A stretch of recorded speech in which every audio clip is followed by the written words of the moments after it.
wabarakatuh. Alhamdulillahirabbil alamin wassalatu wassalamu ala asyrafil anbiya'i wal mursalin wa ala alihi washabbihi ajma'in. Rabbi shrah li sadri wa yassir li amri wa hlul 'uqdatam min lisani yafqahu qawli, amma ba'd. Kita sama balik kitab kita ni Sahih Fadhil Amal. Kita masuk dalam bab keutamaan sedekah dari usaha yang halal. Jadi usaha yang halal sedekahnya besar pahala dia. Sedekah usaha yang kurang halal atau kurang molek tak ada pahala ke ataupun berkurangan ke, Allah Taala. Dan naknya usaha yang halal besar pahala dia. Allah SWT berfirman, yamhaqullahu riba wa yurbis sadaqat. Allah memusnahkan riba dan menyuburkan sedekah. Surah Al-Baqarah ayat 27. Jadi berkat nah. Jadi subur sedekah, kita boleh banyak lah. Dunia akhirat boleh lah. Hadis ke-47 Al-Bukhari rahimahullah nombor 1410 meriwayatkan. An Abi Hurairah radhiyallahu anhu qala qala Rasulullah sallallahu alaihi wasallam man tasaddaqa bi'adli tamratin min kasbin tayyibin fala yaqballahu illa at-tayyiba wa inna Allah taqabbaluha bi yaminihi thumma yurabbiha li sahbihi kama yurabbi ahadukum faluwahu hatta takuna mislal jabal. Dari Abu Hurairah radhiyallahu anhu, dia berkata Rasulullah sallallahu alaihi wasallam bersabda, barang siapa bersedekah senilai 1 biji kurma dari usaha yang baik, rezeki yang halal lah, maksudnya usaha kerja yang baik, kerja buat yang baik lah, dia boleh rezeki 1 biji kurma lah. Dan Allah tidak menerima kecuali yang baik lah. Allah menerima usaha yang baik tu lah dengan tangan kanannya. Kemudian dia mengembangkan untuk orang yang bersedekah. Sebagaimana seorang dari kalian berkembang lalu menjadi besar sehingga seperti gunung lah. Segi pahala ke segi Allah Alam lah. Hadis ni sahih. Hadis ni hadis riwayat Bukhari lah. Jadi masa al-fulu dah. Artinya anak burung merpati kerana nanti membesar. Ada yang mengatakan artinya ada anak yang telah disapih, diberi pek susu lah dari binatang yang memiliki kuku. Rujuk Fathul Bari. Dan Allah tidak menerima sedekah dari barang yang haram kerana dia bukanlah harta yang dimiliki oleh orang yang bersedekah sebenarnya dah. Dan dia dilarang menyalurkannya pun dah. Bukan hak dia dah. Dia curi ke apa, kena beri ketua dia buat apa nak sedekah dengan harta haram. Okey, atraf hadis tempat lainnya hadis riwayat Muslim nombor 1014. At-Tirmizi nombor 1, An-Nasai jilid 5 mushaf 7, Ibnu Majah nombor 1842. Ahmad jilid 2 331, 413, 431 dan 538 dan At-Tirmizi jilid 1 mushaf 395. Hadis ke-448 Al-Bukhari rahimahullah dalam Sahih Bukhari nombor 1023 meriwayatkan. An Adi bin Hatim qala dzakara an-nabi sallallahu alaihi wasallam an-nara wa ta'awwadha minha wa ashaha biwajhihi thumma dzakara an-nara wa ta'awwadha minha wa ashaha biwajhihi qala Syu'batu amma marrataini فلا أشك ثم قال اتقوا النار ولو بشق تمرة فإن لم تجد فبكلمة طيبة في رات الطيالسي وغيره ثلاث مرات وذكر النار فاعتوذ منها. Dari Adi bin Hatim dia berkata Nabi SAW menerangkan tentang neraka. Lalu beliau berlindung dan memalingkan wajah darinya. Kemudian beliau menerangkan neraka. Lalu beliau berlindung dan memalingkan wajah darinya. Syubhah berkata, aku tidak ragu. Beliau melakukan ini sebanyak 2 kali lah. Kemudian beliau bersabda, takutlah kalian akan neraka sekalipun bersedekah dengan separuh kurma. Cara kita takut neraka dan sedekah lah. Jika tidak mendapatkannya, maka dengan kata-kata yang baik. Dalam riwayat At-Tailisi dan lainnya disebutkan sebanyak 3 kali Nabi SAW menerangkan tentang neraka. Hadis sahih. Penggalan hadis ini terdapat pada Al-Bukhari nombor 1413. Hadis ini takhrij dikeluarkan oleh Muslim nombor 1016, At-Tirmizi nombor 2415 dan An-Nasai jilid 5 mushaf 75. Ibnu Majah nombor 165 dan 1843, Ahmad jilid 4 259, 377 dan 379 dan lainnya. Lihat pula At-Tailisi nombor 1035 dan 1039, kata syak berarti setengah atas separuh. Al-Hafiz Ibn Hajar Al-Asqalani dalam Fathul Bari berkata, hadis ini menyerukan bersedekah, disuruh kita bersedekah dengan sesuatu yang sedikit sekalipun dan sesuatu yang besar. Tak kira sikit ke banyak ke, asal kesedekah. Dan hendaklah tidak menganggap hina sesuatu yang disedekahkan, dan sedekah dalam jumlah yang kecil pun dapat menghalangi orang yang bersedekah tersebut dari api neraka. Sedikit pun kita sedekah boleh selamatkan kita, menjadi benteng kepada kita daripada api neraka. Hadis ke-449 Muslim rahimahullah dalam Sahih Muslim nombor 1015 meriwayatkan. An Abi Hurairah qala Rasulullah sallallahu alaihi wasallam ayyuhan nasu innallaha tayyibun la yaqbalu illa tayyiban wa innallaha amara al-mu'minina bima amara bihi al-mursalin فقال يا أيها الرسل كلوا من الطيبات واعملوا صالحا إني بما تعملون عليم. وقال يا أيها الذين آمنوا كلوا من طيبات ما رزقناكم من طيبات ما رزقناكم. ثم ذكر رجل يطيل السفر أشعث أغبر ويمد يديه إلى السماء يا ربي يا ربي وطعامه حراما ومشربه حراما وملبسه حراما وغذي بالحرام فأنا يستجاب لذلك. Dari Abu Hurairah dia berkata Rasulullah SAW bersabda, wahai manusia, sesungguhnya Allah itu baik. Dia tidak menerima kecuali yang baik saja. Sesungguhnya Allah memerintahkan kaum ini dengan sesuatu yang dia perintahkan kepada para rasul. Allah SWT firman, wahai para rasul, makanlah dari yang baik dan beramal solehlah. Sesungguhnya aku maha mengetahui terhadap apa yang kalian lakukan. Surah Al-Mu'minun ayat 51. Dia juga berfirman, hai orang beriman, makanlah dari yang baik-baik dari apa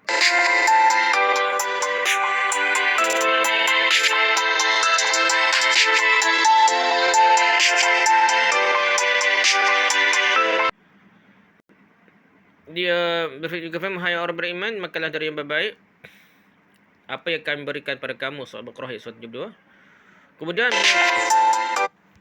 Kemudian bila bercerita tentang seorang lelaki yang lama berpergian, kusut rambut dan mukanya tertutup debu.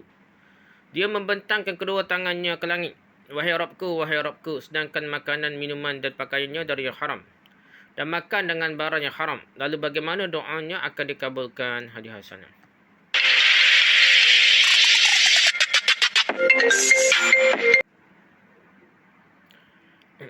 Kemudian beliau bercerita tentang seorang lelaki yang lama berpergian, kusut rambut dan mukanya tertutup debu. Dia membentangkan kedua tangannya ke langit. Wahai Rabbku, sedangkan makanan, minuman dan pakaiannya dari yang haram. Dan makan dengan barang yang haram. Lalu bagaimana doanya akan dikabulkan? Hadis hasanah. Jadi kena makan benda baik lah. Dan sedekah pun dengan baik-baik. Kalau lah dia orang yang susah, musafir lagi, kusut rambut lagi dah, doa mungkin main lagi, wahai Rabbku, sedangkan makan dia benda haram, minum air benda haram, pakaian dari haram. Lalu bagaimana doanya akan dikabulkan? Hadis hasan. Ada Tirmizi nombor 1999, Ahmad jilid 2 mushaf 38 dan Ad-Darimi jilid 2 mushaf 300. Hadis ini menjelaskan tentang keutamaan makanan yang halal dan ini merupakan salah satu sebab dikabulkannya doa. Hadis ini juga menerangkan tentang diutamakannya memelas dalam berdoa kepada Allah dan mengulangi ucapannya wahai Rabbku. Maksudnya kita minta perhatian Allah dengan cara kita doa wahai Rabbku, molek dalam doa. Molek dah doa nak cerita doa tu dah sangat baik. Seolah kita merayu-rayu kepada Allah SWT minta sesuatu. Tapi kalau dah makan benda haram, pakai yang haram, rezeki haram, dah main judi ke main gapo ke dah, ataupun buat benda yang tipu orang dah, nego tipu orang ke apa, benda tu jadi tak berkat. Jadi hartanya tidak baik lah, tidak begitu halal lah. Ada unsur-unsur haram juga. Maka yang akan jadi tak berkat, jadi tak betul lah. Keutamaan sedekah bagi orang yang sihat namun bakhil dan keutamaan menyegerakan sedekah lah. Jadi utama sedekah bagi orang yang sihat namun bakhil. Masa sihat tu sedekah awal, segerakan sedekah sebelum sakit ya. Allah SWT firman wa anfiqu mimma razaqnakum min qabli an ya'ti ahadakumul maut. Dan belanjakanlah sebahagian dari apa yang telah kami berikan kepadamu sebelum datang kematian pada salah seorang di antara kamu. Surah Al-Munafiqun ayat 10. Ya ayyuhallazina amanu anfiqu mimma razaqnakum min qabli an ya'ti yawmun la bai'un fihi wa la khullatu wa la syafa'ah wal kafiruna humuz zalimun. Hai orang beriman, belanjakanlah jalan Allah sebahagian dari rezeki yang telah kami berikan kepadamu sebelum datang hari yang pada hari itu tidak ada lagi jual beli dan tidak ada lagi persahabatan yang akrab dan tidak ada lagi syafaat. Dan orang-orang kafir itulah orang zalim. Surah Al-Baqarah ayat 234. Jadi kita kena belanjalah sedekah. Allah bagi kita rezeki, kita boleh tak kita dan sedekah cepat-cepat sebelum hari kiamat. Tak ada lagi jual beli, tak ada bisnes ke apa. Tidak ada lagi sahabat akrab, tidak ada lagi syafaat tolong menolong. Jadi kita kena bersegeralah minta sedekah pada orang susah, kena cepat-cepat dah.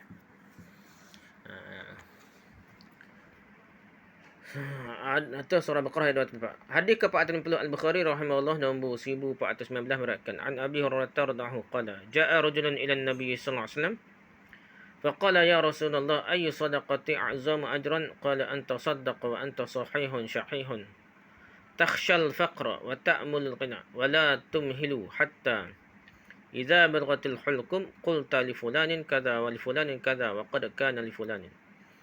Dari Abu Hurairah dia berkata, seorang lelaki mendatangi Nabi SAW dan dia berkata, wahai Rasulullah, sedekah apakah yang paling besar pahalanya? Beliau menjawab, kamu bersedekah sedangkan kamu dalam keadaan sihat lagi dah. Keadaan berasa bakhil, kedekut, nak pitih, nak sipai pitih. Keadaan khawatir akan kefakirannya. Dan keadaan bercita-cita menjadi kaya. Maksud nak cita-cita nak sipai pitih, nak suruh jadi kaya ni, maksud tu kita sedekah. Itu besar pahala. Janganlah kamu menunda-nunda sedekah lah hingga apabila roh sampai di tenggorokan. Kamu barulah berkata untuk fulan sekian dan untuk fulan lainnya sekian dan baru nak sedekah, nak mati lala dah. Pahala itu sudah diberikan pada fulan lainnya dah. Dalam riwayat Muslim disebutkan kamu bercita semoga kekal abadi sebagai ganti dari kata menjadi orang kaya dah. Hadis sahih. Jadi masa kita nak kaya kau kita pusnih ni kita masa tu cepat-cepat sedekah. Ataupun ketika susah lagi pun sedekah cepat-cepat takut dia kita jangan kita tunggu nak konon nak kaya benar baru sedekah dah. Kalau miskin cara sedekah sikit dah. Kalau cara piti banyak cara sedekah banyak gitu kena sedekah sama. Ini hadis riwayat Bukhari. Atrah hadis ni ada pada hadis yang sama ada pada hadis Muslim nombor 1032. Abu Daud nombor 2805, An-Nasai jilid 6 231, Ahmad jilid 2 231 250 415 dan 447 dan Bahaqi jilid 4 muka 190. Al-Hafiz Ibn Hajar sekarang ini dalam Fathul Bari jilid 3 muka 335 berkata, sungguhnya sifat dermawan ketika masa sakit tidak dapat menghapuskan tanda kebakhilannya. Ketika sakit dia baru nak sedekah, nak mati dah. Maka disyaratkan sihat badan dan kebakhilan terhadap harta dah. Kedekut. Kebakhilan terhadap harta itu umumnya terjadi ketika sihat. Maka kemurahan bersedekah terhadap harta membuat niatnya lebih jujur dan lebih besar pahalanya. Berbeza dengan orang yang tidak diharapkan hidupnya lagi. Dan dia telah melihat bahawa hartanya pasti diberikan pada orang lain lah. Jadi sakar dah. Al-Hafiz menunjukkan bukankah yang dimasukkan bahawa jiwa yang bakhil menjadi sebab keutamaan ini dah. Dia perasa kedekut pasal saya ke harta tu masa tu sedekah dah. Rasa nak agak ni masa tu sedekah tu besar pahala. Hadis 451 Al-Bukhari rahimahullah dan Sahih Bukhari nombor 1411 meriwayatkan An Harithah bin Wahb qala sami'tu an-nabiy sallallahu alaihi wasallam yaqulu tasaddaqu fa innahu ya'ti 'alaikum zamanun yamshi ar-rajulu bi sadaqatihi fala yajidu man yaqbaluha yaqulu rajulu law ji'ta biha bil amsi laqabiltuha fa amma al-yawma fala hajata li biha. Dari Harithah bin Wahab dia berkata, aku mendengar Nabi sallallahu alaihi wasallam bersabda, bersedekahlah kalian kerana akan datang pada kalian suatu masa di mana seorang lelaki berjalan dengan membawa sedekahnya, namun tidak mendapatkan orang yang mahu menerima sedekahnya lagi. Orang tersebut berkata, seandainya saja kamu datang membawanya kemarin, nescaya aku menerimanya, sedangkan hari ini aku sudah tidak memerlukannya lagi. Hadis. Jadi susah juga kita ni nak. Apabila tak ada orang miskin, semua orang mewah nak. Kita nak sedekah sekarang ni. Sedekah ni ada lagi orang miskin ni, walaupun sikit ada lagi. Tapi lepas-lepas ni Allah buka pintu rezeki ke apa sehingga tak ada orang miskin, jadi masalah kita nak boleh pahala sedekah ni. Ni hadis riwayat Bukhari atrah ya pada hadis Muslim nombor 1011. An-Nasai jilid 5 muka 77, Ahmad jilid 4 muka 36. Dan Abu Ya'la nombor 1475. Al-Hafiz Ibn Hajar dalam Fathul Bari jilid 3 muka 331 berkata, jika ada yang mengatakan bahawa orang yang mengeluarkan sedekahnya itu diberi pahala atas niatnya meski sekalipun dia tidak mendapatkan orang yang menerimanya, maka jawapannya adalah orang yang mendapatkan sedekahnya diberi pahala keabsahan sedekahnya dan pahala keutamaan. Sedangkan yang berniat sahaja hanya diberi pahala keutamaan sahaja dah. Orang yang pertama yang lebih itu beruntuklah. Sebab dia sedekah dan dia pahala keutamaan dia bukan niat sajalah, bui sedekah dah. Orang niat saja mak boleh pahala niat lah pahala keutamaan. Orang harus bui niat lagi bui lagi tu besar lagi dah. Wallahu a'lam. Hafiz Ibn Hajar melanjutkan peristiwa tersebut akan terjadi menjelang hari kiamat nanti. Dan ada beberapa hadis lain mengenai masalah ini dari hadis Abu Hurairah dan lainnya. Jadi dekat hari kiamat tak ada orang nak terima sedekah kaya mewah dah. Jadi pahala sedekah berkurang. Masa kita sekarang ni ada susah ramai lagi cepat-cepat sedekah dah. Okay, keutamaan sedekah menurut Al-Quran. Allah SWT firman, man zal ladzi yuqridullaha qardan hasana fayudha'ifahu lahu adha'afan katsirah. Siapakah yang mau memberi pinjaman kepada Allah, pinjaman yang baik, yakni menafkahkan hartanya Allah, maka Allah akan perlipat kali gandakan pembayaran kepadanya dengan lipat kali ganda yang banyak lagi. Surah Al-Baqarah ayat 45. Kanu qalilan minal laili ma yahja'un wa bil ashari hum yastaghfirun wa fi amwalihim haqqul lis-sa'ili wal mahrum. Mereka sedikit sekali tidur di waktu malam dan di akhir-akhir malam mereka memohon keampunan kepada Allah, dan pada harta-harta mereka ada hak untuk orang miskin.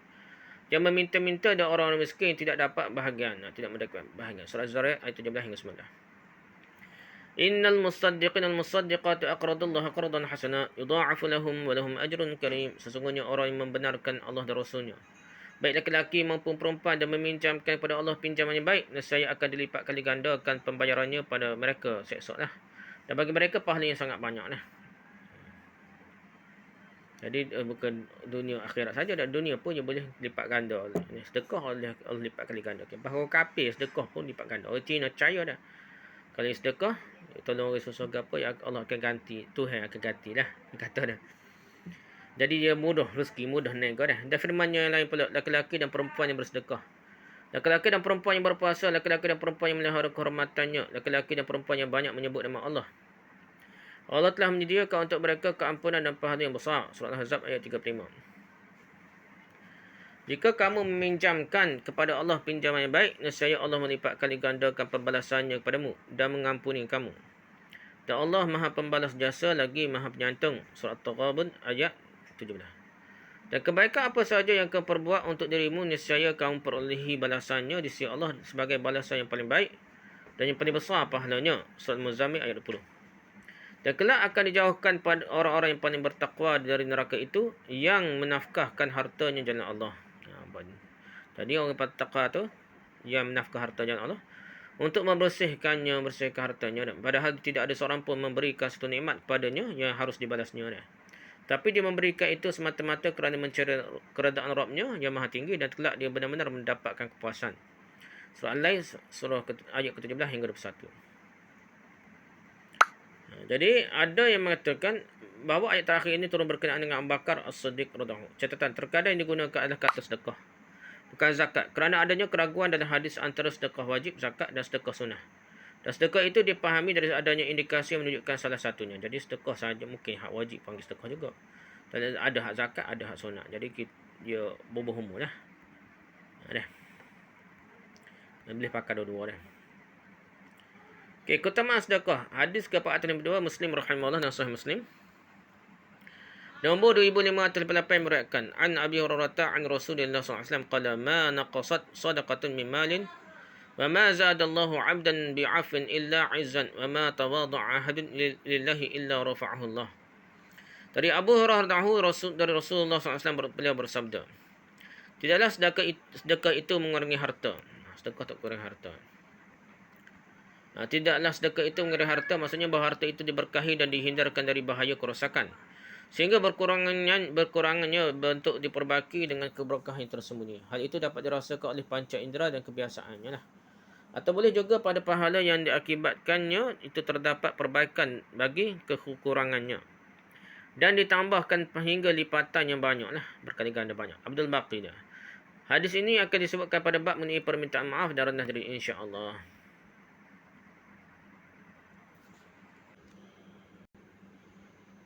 Jadi dari Abu Hurairah dari Rasulullah SAW, beliau bersabda, tidaklah sedekah itu mengurangi harta. Tidaklah Allah menambahkan seorang hamba dengan permintaan maafnya kecuali kemuliaan. Kita minta maaf tu bukan jadi hina diri kita, jadi mulia dah. Dan tidaklah seorang merendahkan diri kepada Allah, melainkan Allah mengangkat darjatnya. Rendah diri, Allah angkat darjat. Hadis hasan. Jadi kalau tidak cakap sombong, kata ke orang berat-berat dah. Dia tak serai body orang, maka orang-orang begini tidak hina orang, tidak hina fizikal orang ke apa, Allah akan darjatnya dia, terutama akhirat dunia. Alhamdulillah nah. Okey, hadis At-Tirmizi nombor 2009, Ahmad jilid 2 muka 235, 386 dan 438. Al-Baghawi dalam syarah Sunnah jilid 6 muka 32, dan Ad-Darimi jilid 1 muka 399, dan Abu Ja'la jilid 11 nombor 1458. Okey, hadis ke-403. Muslim rahimahullah dalam Sahih Muslim nombor 2934 meriwayatkan an Abi Hurairah anin Nabi sallallahu alaihi wasallam qala bainama rajulun bi falatin min al-ardi fasami'a sawtan fi sahabatin isqi hadiqata fulanin fatanaha dhalika as-sahab فأفغر ماءه في حرة فإذا شرجعة من تلك الشراج قد استوعبت ذلك الماء كله فتتبع الماء فإذا رجل قائم في حديقته يحول الماء بمسحاته فقال له يا عبد الله ما اسمك؟ قال فلان للاسم الذي سمع في السحابة فقال له يا عبد الله لم تسألني عن اسمي فقال إني سمعت صوتا من السحاب الذي هذا ماؤه يقول اسقي حديقة فلان لاسمك فما تصنع فيها قال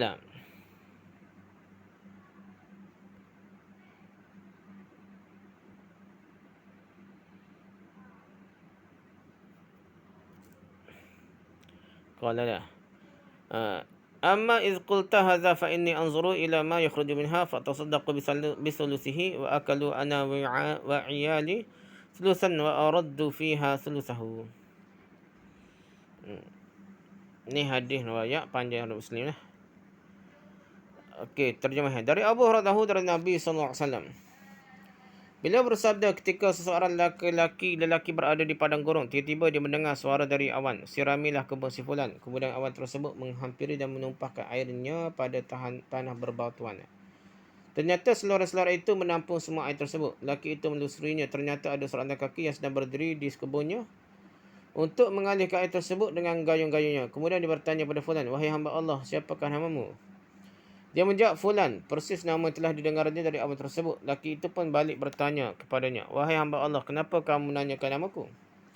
Dia menjawab, sungguhnya aku mendengar suara dari awan yang ini adalah airnya. Suara itu berkata, siramilah kebun si fulan persis dengan namamu. Apa gerangan yang kamu lakukan terhadapnya? Dia menjawab, kerana kamu telah mengatakan ini, sesungguhnya aku melihat. Hasil yang dikeluarkannya, kusedekahkan sepertiganya.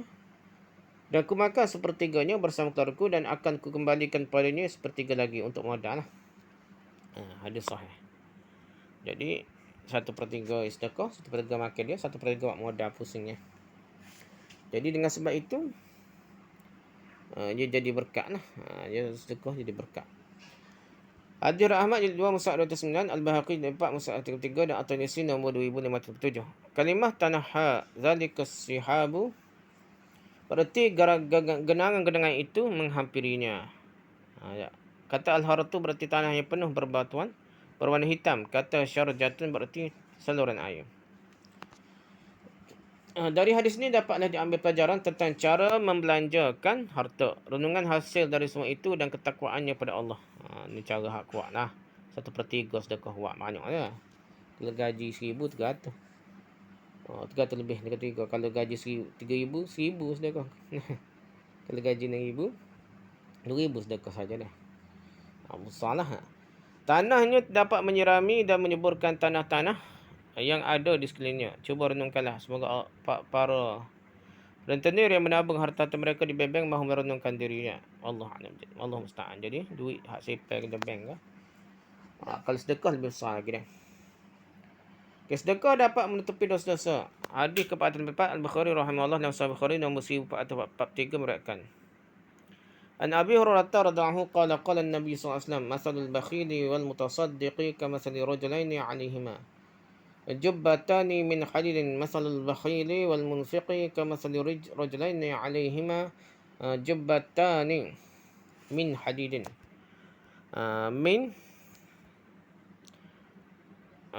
min sudayhima ila taraqihima fa amal munfiqu fala yunfiqu illa sabaghat aw wafarat ala jildihi hatta tukhfi bananahu wa ta'fu atharuhu wa amma al-bakhilu fala yuridu an yunfiqa shay'an illa lazifqat kullu halqatin makanaha fa huwa yuwassi'uha wala tattasi'. Hadis satu kalimat tukhfi bananahu artinya menutupi jari-jari dan jejaknya. Maksudnya sedekah itu dapat menutupi dosa-dosanya seperti baju yang menjulur ke tanah. Yang dapat menutupi jejak pemakaiannya. Lihat Falah jilid 3 muka 309. Tutup jari-jari jajak. Tutup dosa maksudnya dah, tutup dosa. Ni otak kaki 107. Ada hatta tukhfi bananhu. Okey, dari Abu Hurairah terjemahan. Dari Abu Hurairah dari dia berkata Nabi sallallahu alaihi wasallam bersabda, perumpamaan orang yang bakhil dan orang yang bersedekah seperti dua orang yang memakai dua jubah besi. Abu Ya'mar telah menyampaikan kepada kami dari Syu'aib, dari Abu Zinad, dari Abdul Rahman, dia mendengar Abu Hurairah mendengar Rasulullah sallallahu alaihi wasallam bersabda. Perumpamaan yang bakhil dan orang yang berinfak orang sedekah ke apa ni seperti dua orang lelaki memakai dua jubah besi dari mulai kedua buah dadanya sampai kepada kedua telangnya di hadapan lehernya. Adapun orang yang berinfak, dia tidak berinfak kecuali telah menutupi atau memenuhi pada kulitnya sampai dapat menyembunyikan jari-jarinya dan menghapuskan jejaknya. Adapun orang bakhil, dia tidak akan menginfakkan sedikit pun kecuali menempel setiap lingkaran pada tempatnya dan dia berusaha melebarkannya tapi lingkaran itu tidak mau melebar. Untuk umpamanya lah payah-payah kita dah. Umpama orang sedekah dengan tak sedekah lah.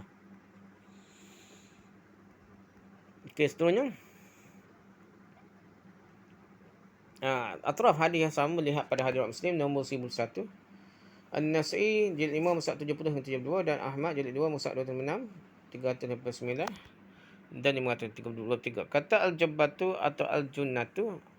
Al-junnatu asal maknanya adalah benteng, lalu digunakan pula untuk makna perisai baju perang kerana ia dapat melindungi pemakainya dan atau membentenginya. Sedangkan kata al-jabbatu berarti pakaian khusus, yakni jubah. Tidak ada salahnya mengartikan dengan makna perisai. Gitulah. Penulis berkata sebaliknya bagi yang bakhil, hadis ini menunjukkan manusia itu selalu dalam pertarungan melawan hawa nafsunya lah. Nak baik, nak sedekah, tidak dah. Adapun orang yang bakhil keadaannya menunjukkan kekalahan melawan hawa nafsunya, berbeza dengan orang bersedekah yang berjaya lawan nafsunya. Wallahul musta'an. Setakat tu dah. Allah alam. Kat panjang kepada subhanakallah wa hamdika subhanaka wa bihamdika asyhadu an la ilaha illa anta astaghfiruka wa atubu ilaik. Assalamualaikum warahmatullahi wabarakatuh.